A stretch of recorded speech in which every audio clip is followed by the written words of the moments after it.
এই সূর্য আলোকিত করবে আমাদের সকলকে। এই সূর্য একটা নতুন দিগন্তের সূচনা করেছে, নতুন স্বপ্ন দেখাতে শুরু করেছে।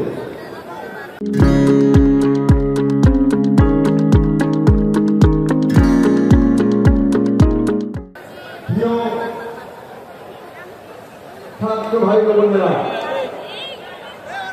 আমাদের সামনে একটা নতুন সুযোগ উপস্থিত হয়েছে।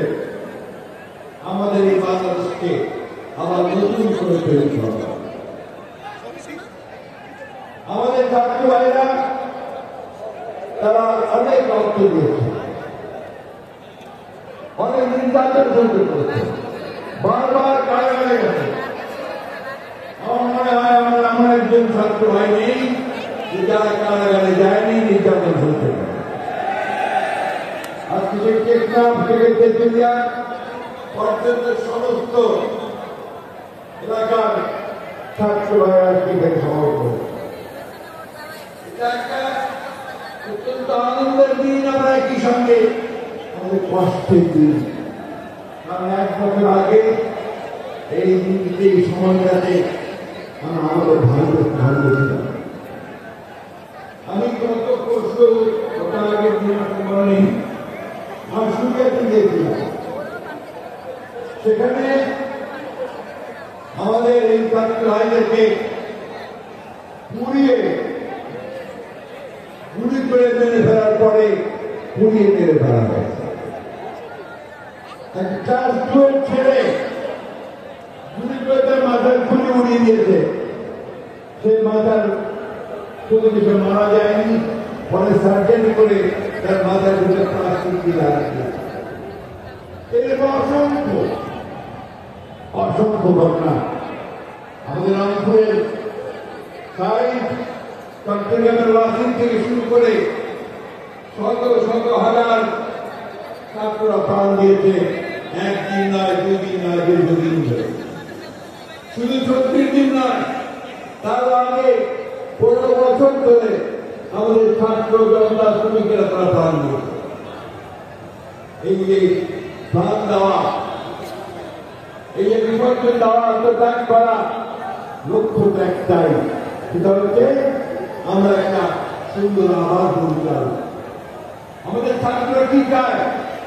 তারা পাস করে চাকরি পাবে, তারা পাস করে নিজেদের প্রতিষ্ঠিত করবে, বাবা মায়ের কষ্ট দূর লাঘব করবে। এই দিকে তারা বাংলাদেশের নতুন কলকারখানা দেখতে চায়, তারা বাংলাদেশের নতুন কর্মসংস্থান সৃষ্টি করা দেখতে চায়, তারা এখানে ন্যায় বিচার দেখতে চায় এবং একই সঙ্গে তারা দেখতে চায় যেখানে ভালো মানুষেরা দেশ শাসন করুক, একটা সুশাসন চায়।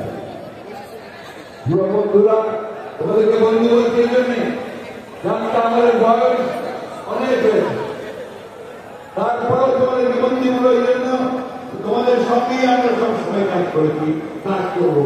তোমাদেরকে বন্ধু বলতে আমরা গর্ব বোধ করি। আজকে বাংলাদেশে 1 বছরের আগে ফেলে বললাম যে একটা নতুন সম্ভাবনা সৃষ্টি হয়েছে। অনেক সমস্যা আছে আমাদের, আপনারা জানেন খুব ভালো করে, সবাই জানেন আপনারা যে আমরা বাংলাদেশের সমস্যাগুলোকে চিহ্নিত করে আমাদের নেতৃত্বে বেগম খালেদা জিয়া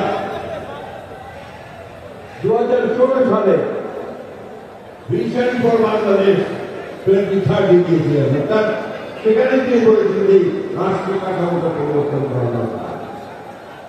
একইভাবে আমরা যারা আন্দোলন করছি হাসিনার বিরুদ্ধে, সরকারের বিরুদ্ধে, তখন আমরা মনে করেছি এবং আমাদের নেতা তাদেরকে আবার মনে করেছেন যে এইভাবে বাংলাদেশ চলতে পারে না। এই জন্য কি করেছেন? সমস্ত রাজনৈতিক দলগুলো সব কথা বলেছেন, কথা বলে 31 দফা কর্মসূচি দিয়েছেন। এই কর্মসূচির মধ্যে বাংলাদেশকে নতুন করে সাজানোর স্বপ্ন দিয়েছে। সেই স্বপ্ন ছিল যারা কৃষকদের কৃষি পণ্যের ন্যায্য মূল্য হবে, ধান চালের ন্যায্য মূল্য হবে, শ্রমিকদের মজুরি পাবে, ছাত্ররা পড়ার সুযোগ পাবে, স্বাস্থ্য সেবা পাবে এবং পড়াশোনা শেষ করে কাজ করার সুযোগ পাবে, কর্মসংস্থান সৃষ্টি হবে। বন্ধুগণ, আজকে সেই স্বপ্ন আমাদের তারেক রহমান সাহেব আমাদের দেখাচ্ছেন। তিনি ফ্যামিলি কার্ডের কথা বলেছেন, ওনারা অনেকগুলো নতুন চিন্তা ভাবনাদের সামনে নিয়েছেন। তিনি হয়তো আমি শুধু একটু বলতে চাই, প্রিয় বন্ধুরা, আজকে আমাদেরকে ঐক্যবদ্ধ থাকতে হবে। অনেক চেষ্টা করা হচ্ছে বাংলাদেশের বিভক্তি সৃষ্টি করবার। আমাদের পাশের দেশে ভারতবর্ষের হাসিনা আশ্রয় নিয়েছে, তার লোক পড়ে না। সেখান থেকে সে মাঝে মাঝেই হুমকি দিচ্ছে যে তারা বাংলাদেশে আক্রমণ করবে। তা শুধু তাই নয়, এখানে তারা বিভিন্নভাবে গোলযোগ সৃষ্টি করার চেষ্টা করছে। আজকের এই সমাবেশ থেকে আমাদেরকে শপথ দিতে হবে যে আমরা কোনোদিনই আমরা হাসিনাকে আর এই দেশে রাজনীতি করার কোনো সুযোগ দিব না। শপথ দিতে হবে যে আমরা কারোর কাছে মাথা নত করবো না। আমরা আমাদের দেশকে আমরা নিজেরাই স্বয়ং সম্পূর্ণ হয়ে গেছে। এটা নেতৃত্ব দিচ্ছেন আমাদের তারেক রহমান সাহেব। সেই পথই নিয়ে থাকেন, সেগুলো তিনি কি করে দিয়েছেন যে সবার আগে কি করে দিয়েছেন তিনি সবার আগে বাংলাদেশ, তাই না? ওই বাংলাদেশের সামনে এই দায়িত্বটা কার? এই দায়িত্ব হচ্ছে আপনাদের।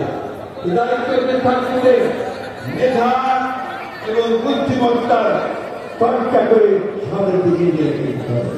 মেধা ছাড়া আমরা সামনের দিকে পারবো না। জ্ঞান বিজ্ঞানের চর্চা, মেধার চর্চা, এর মধ্যে দিয়ে ওই সামনের দিকে দিতে হবে।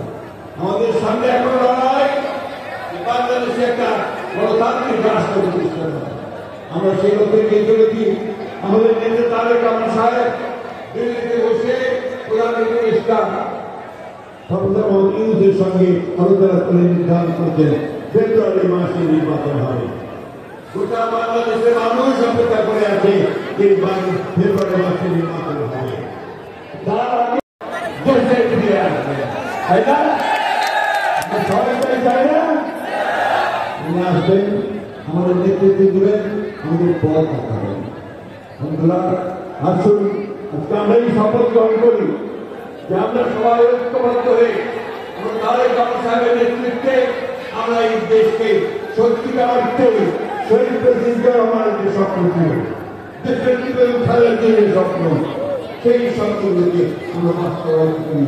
একটা সত্যিকার অর্থে একটা সুখী, সুন্দর, সমৃদ্ধ বাংলাদেশ, গণতান্ত্রিক বাংলাদেশ নির্মাণ করি। কথা বলে আপনাদের সবাই আবার ধন্যবাদ শেষ করছি।